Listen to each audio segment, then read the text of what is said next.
Gusto ba niyong maprotektahan ang inyong mga account loads sa gustong mag-hack sa inyong account? At saan ito makikita mga loads? Dapat tapusin niyo ang video ito. Kung saan ito makikita mga loads, halika samahan niyo ako.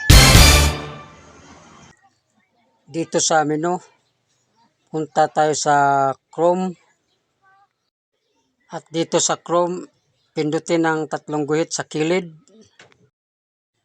Pindutin ang setting. Pindutin ang privacy and security. Dito kayo mapunta sa warn of if a password was compromised in a data breach.